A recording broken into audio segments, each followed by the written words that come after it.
ஆயுத பூஜை வந்துருச்சு. கார் எங்க மச்சான் வாஷ் பண்ணலாம்? வேற எங்க, கார் வாஷ்னாலே 5K தான். ரெட்டைக்கிளி பட்டாசு போன் செய்தால் உங்கள் வீடு தேடி வரும் பட்டாசு. கேஷ் ஆன் டெலிவரி தவிர்க்கும், ஆன்லைனில் பே செய்யும். Boski's Burning Point. Hello everyone, எல்லாருக்கும் வணக்கம் சார். வணக்கம் சார். வணக்கம் மிஸ்டர் சுஹேல். வணக்கம் கிரிக்கெட் லவர்ஸ் ஆஃப் பிஹைண்ட் வுட்ஸ். சார், இந்த பாஸ்கிஸ் பர்னிங் பாயிண்ட்ல நம்ம பர்னிங்கா பேசலாம் நம்ம ட்ரை பண்றோம் சார். பட் இப்போ ஆஃப் லைட் பாத்தீங்கன்னா ஒரே போரிங்கா தான் மேட்சஸ் எல்லாம் போயிட்டு இருக்கு இல்லையா சார்? ஆமா, இப்போ சுஹேல் உங்களுக்கு 2 எக்ஸாம்பிள் சொல்றேன்.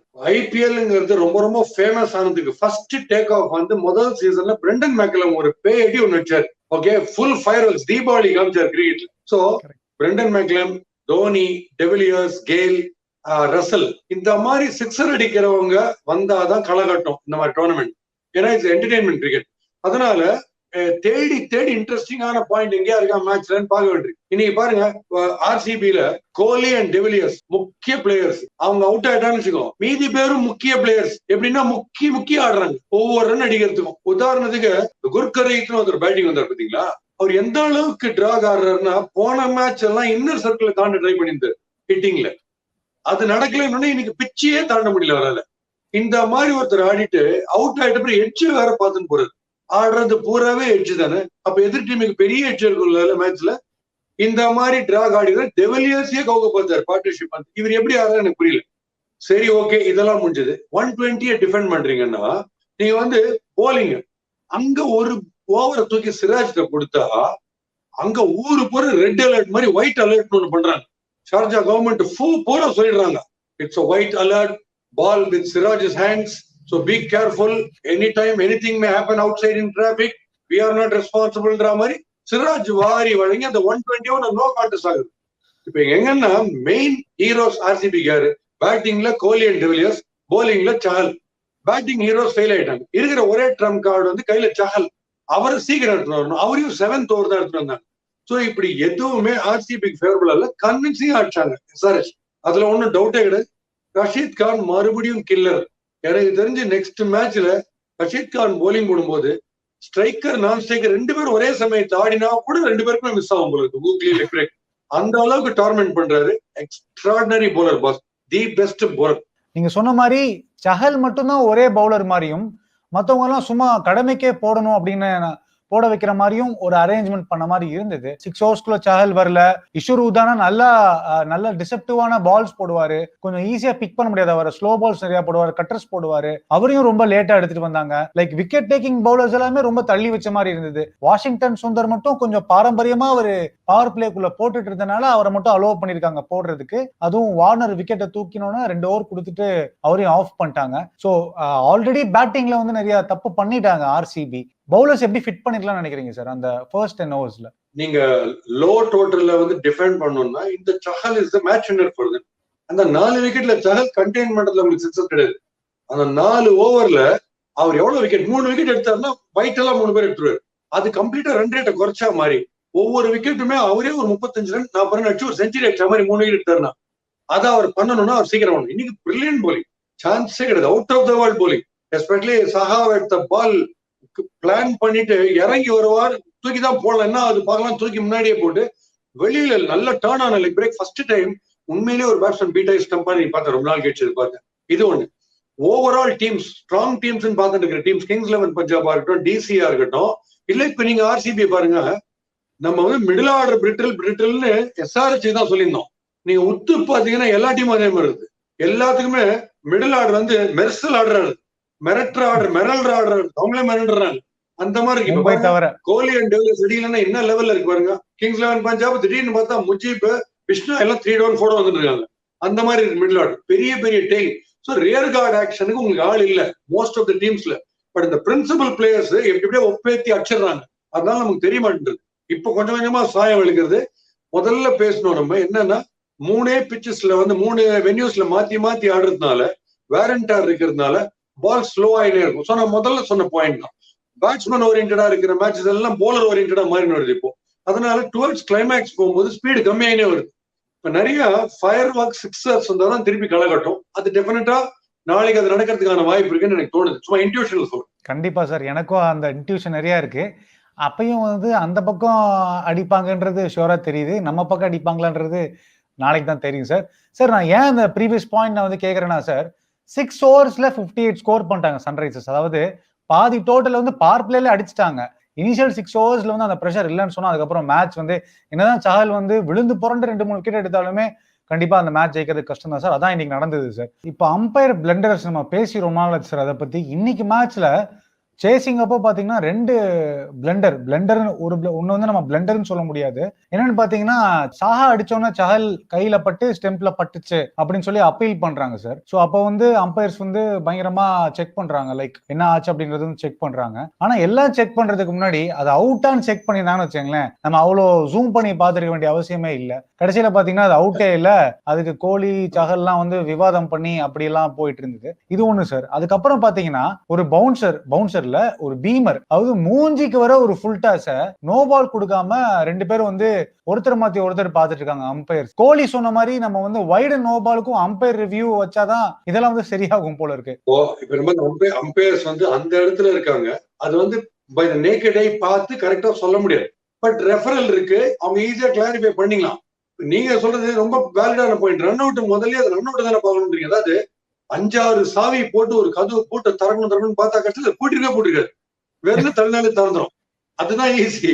அதை விட்டுட்டு வேற ஏதோ லெவல்ல போயிட்டு இருக்காங்க. இன்னொன்னு, அந்த விரல்ல பட்டுதா இல்லையான்றது clear proof, close up proof இல்ல. அந்த விரல்ல பட்டு அதுக்கு விரலுக்கு ஸ்பைக் எல்லாம் காட்டுற மாதிரி இங்க எதுவும் டெக்னாலஜி இல்ல. டெக்னாலஜிலேயே கூட பேட் அண்ட் பேட் இவ்வளவு க்ளோஸ்ல இருக்குன்னு வச்சுங்களேன், நடுவுல பால் போகும்போது 2 டேண்டம் ஒரே இடத்துல இருக்கும்போது எதை பிரஷ் பண்ணிச்சு, உங்க ஸ்பைக்ல வந்து அது காமிக்கிற டிசைனு, அதுல வந்து பேட்ல பட்ட ஸ்பைக்கா பேட்ல பட்ட ஸ்பைக்கா உங்களுக்கு தெரியாது. ஸோ எது ஃபர்ஸ்ட்னு புரியாது. ஸோ சில விஷயங்கள் டெக்னாலஜியும் மீறி இருக்கு, அதுல நம்ம ஒண்ணும் பண்ண முடியாது. நீங்க சொல்ற மாதிரி ஸ்ட்ரெயிட்டாவே ரன் அவுட்டா இல்லையா இதை ஃபர்ஸ்ட் பாரு. அது ரன் அவுட் இல்லைன்னா இது கையில பட்டான்னா முகத்துல மூக்கில பட்டான்னா ஒன்னும் பிரச்சனையே கிடையாது, அதை டோட்டலா விட்டுலாம். இன்னொரு விஷயம், நீங்க நோபா நீங்க சொன்னீங்க இல்லையா, இது கொஞ்சம் நார்மல் அம்பையருக்கு டிசப்டிவ். பிகாஸ் பேட்ஸ்மேனோட ரியாக்ஷன், ஐயோ மூஞ்சிக்கு நேரம் போட்டானு ஒரு பயமுறுத்துற ரியாக்ஷன், பயந்த ரியாக்ஷன் இருக்குல்ல, அந்த பயந்த ரியாக்ஷன் நீங்க பார்க்கும்போது அது ஷோல்டருக்கு மேல வரா மாதிரி தான் இருக்கும். பட் சம்டைம்ஸ் ஏர்ல ஷோல்டர் லெவல்ல வந்துட்டு கிட்டக்க வரும்போது ஷோல்டர் கீழே வந்துடும். இது நம்மளால நார்மல் இதுல பார்க்க முடியாது. ஸோ நீங்க சொல்ற மாதிரி இதுக்கும் கிளாரிபிகேஷன் டெக்னாலஜி இருக்கும்போது அவங்ககிட்டயே விட்டுலாம், தேர்ட் அம்பையர்ட்டே விட்டுலாம். இன்னும் கொஞ்ச நாள்ல கிரவுண்ட்ல 2 அம்பையர் இருக்கவே மாட்டாங்க. சார் ஒன் மோர் திங் எனக்கு வந்து பேசணும்னு ஆசைப்படுறது என்னன்னா சார், டிவில்லியர்ஸா இருக்கட்டும் இல்ல டேவிட் வார்னரா இருக்கட்டும் சார், 2 பேருமே வந்து ஒரு பிக் ஷாட்டுக்கு போனதுக்கு அப்புறம் ஒரு 6 ஹிட் பண்ணதுக்கு அப்புறம் அடுத்த பாலே அவுட் ஆயிருக்காங்க. இது வந்து நம்ம இந்த மேட்ச்ல மட்டும் இல்ல சார், நம்ம நிறைய மேட்ச்ல பார்க்க முடியுது ரீசன்ட் டைம்ஸ்ல. எப்பயுமே வழக்கமா வந்து ஒரு பவுண்டரியோ ஒரு 6-ஓ போனதுக்கு அப்புறம் அந்த பேட்ஸ்மேன் வந்து ரொம்ப டீசென்டா சிங்கிள் ரொட்டேட் பண்ணா வெரி குட் கிரிக்கெட் அப்படின்னு சொல்லி எல்லாமே அப்ரிஷியேட் பண்ணுவாங்க சார். பட் இப்ப அந்த கல்ச்சர் மாறிடுச்சா இல்ல என்ன பர்பஸ்க்காக? டிவிலியர்ஸ்லாம் வந்து அந்த ஷாட்டுக்கு திரும்ப ட்ரை பண்ணிருக்கணும்ன்ற அவசியமே இல்ல, அதேதான் வார்னருக்கும். ஏன்னா மேட்ச் அப்பதான் ஆரம்பிச்சிருக்கு. பெரிய பெரிய கிரிக்கெட்டர் சார், அவங்க நம்மளாம் வந்து கமெண்ட் பண்ணவே முடியாது அவங்க செய்யறது தப்புன்னு சொல்லிட்டு. பட் ஸ்டில் நமக்கு தோணுது like why they are trying this kind of shots at this time அப்படின்றது. அது கரெக்டா? அது ஏன் அப்படி பண்றாங்க சார்?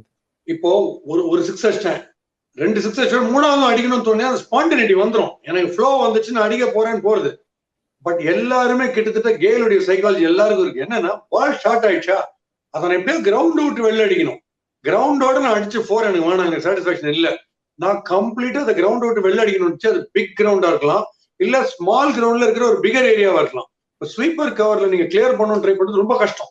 டெவிலியர்ஸ் ஒருத்தர் தான் பிரமாதமா பண்ணுவார், என்னைக்குமே கேப்ஸ்ல தான் அடிப்பாரு. இன்னைக்கு பேட்ல அது அப்படி ஆயிடுச்சு, அது ஒண்ணுமே நம்ம பண்ண முடியாது. அதனால கரெக்டா கையில போய் வந்துச்சே தவிர, இப்ப போலர் பாருங்களேன், 5 பால் ஃபென்டாஸ்டிக்கா போட்டுட்டு 6வது பால் கொஞ்சம் வெயிட் பண்ணும், ஃபீல்டு சம்மந்தெல்லாம் ரீஆர்கனைஸ் பண்ணும். இன்னைக்கு ஒண்ணுமே இல்லாம கோலி போயிட்டு சால்ட் ஏதோ ஒன்று பேசணும்னே அடுத்த பால் அவுட் ஆனார் பாருங்க. சாஹா என்ன பேசுறான்னு தெரியாது, பட் ஏதோ பிளான் பண்றாங்கன்றது இவர் மைண்ட்லயும் ஓடுது இல்ல. அதனால 5 பால் நல்லா போட்டீங்கன்னா 6வது பால் ஓனுட்டு இப்படிலாம் கொஞ்சம் கிமிக்ஸ் எல்லாம் காமிச்சிட்டு போட்டீங்கன்னா இன்னும் கொஞ்சம் ரெஸ்ட்லெஸ் ஆவாங்க பேட்ஸ்மேன்.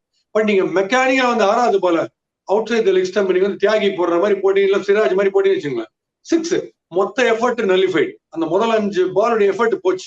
சோ இது எல்லாருக்கும் இருக்கு. இது தட்ஸ் கேம் ஆஃப் கிரிக்கெட். அது வந்து அதோட குளோரியா தான்.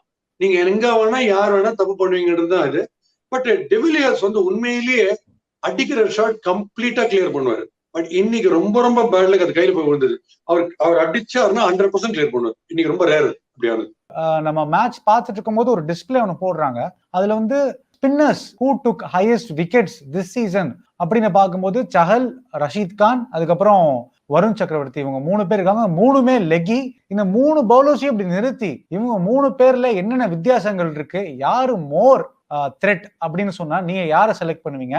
உங்க டீம்ல இந்த 3 பேர்ல இருந்து ஒருத்தர் தான் கூட்டு போனா நீங்க யாரை கூட்டு போவீங்க sir? First threat Rashid Khan, சந்தேகமே கிடையாது. The best bowler of IPL சொல்லிட்டேன். ஏன்னா அக்யூரசி பர்சன்டேஜ் 3 பேர்ல எடுத்துட்டீங்கன்னா 90 to 100% அக்யூரசி அவருக்கு தான் வரும். முதல் பால் ஸ்ட்ரெயிட் லெங்த், ஃபர்ஸ்ட் பாலே விக்கெட் டேக்கிங் டெலிவரி, அது லெக் பிரேக்கா கூகுளியா தெரியாது. ஏன்னா ஆக்ஷன் அவ்வளவு டிசப்டிவ். அண்ட் ஒரே ஆக்ஷன் ஸ்டாப்பேஜே கிடையாது.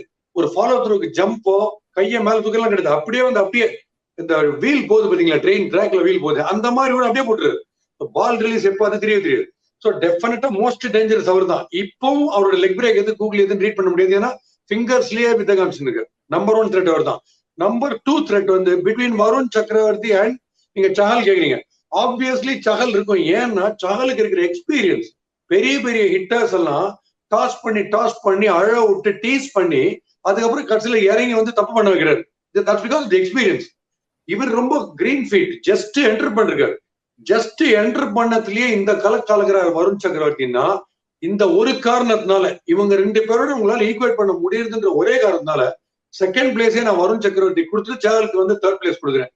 வருண் சக்கரவர்த்தி 2 போல்ட் எடுத்தார்ல, தோனியை போல்ட் எடுத்தது, KL ராகுல போல்ட் எடுத்ததெல்லாம் நீங்க பாத்தீங்கன்னா அது சோலோ எஃபர்ட். ஒரு கீப்பரையோ ஒரு ஃபீல்டரையோ நம்பாம எடுத்த எஃபர்ட்.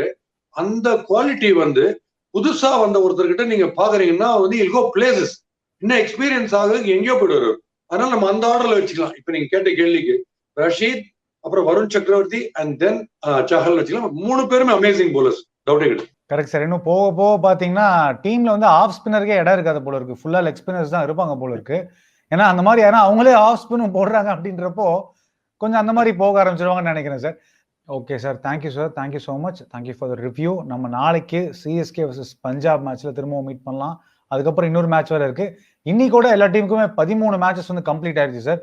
இனி எல்லா டீமுக்குமே ஒவ்வொரு மேட்ச் மட்டும் தான் இருக்கு. சன்ரைசர்ஸ் டபார்னு 4வது ஸ்பாட்டுக்கு வந்துட்டாங்க இந்த மேட்ச் முடிஞ்சோடனே. ஸோ என்ன நடக்கும்னே தெரியல. அவங்களுக்கு இன்னும் ஒரு மேட்ச் இருக்கு. அது ஜெயிச்சாங்கன்னா கன்ஃபார்ம், அதுவும் மும்பை இந்தியன்ஸோட. ஸோ அது வந்து கடைசி மேட்சா வேற இருக்கு சார். எல்லாரும் கஷ்டப்பட்டு முட்டி போனதுக்கு அப்புறம் அவங்க ஜெயிச்சாங்கன்னு வச்சுக்கோங்களேன், எல்லாமே வேஸ்ட். அவங்க தான் உள்ள போவாங்க. ஏன்னா ரன் ரேட்டும் நல்லா வச்சிருக்காங்க சார். பார்ப்போம் என்ன நடக்குதுன்னு. பார்ப்போம் சார் எப்படி ஃபினிஷ் ஆக போகுதுன்னு. Thank you for time sir. நம்ம நாளைக்கு திரும்பவும் சந்திக்கலாம் சார். Thank you so much. ஆமா சோஹேல், வந்து டெஃபினட்டாவே I just hope that left handers continue to be right. They click and also right handers click.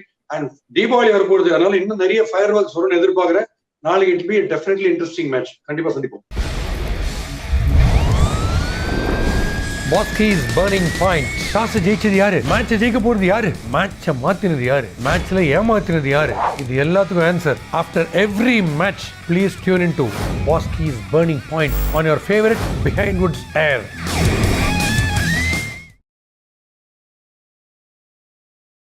ஆயுத பூஜை வந்துருச்சு. காரை எங்க மச்சான் வாஷ் பண்ணலாம்? வேற எங்க, கார் வாஷ்னாலே 5K தான். ரெட்டைக்கிளி பட்டாசு, போன் செய்தால் உங்கள் வீடு தேடி வரும் பட்டாசு. கேஷ் ஆன் டெலிவரி தவிர்க்கும் ஆன்லைனில் பே செய்யும்.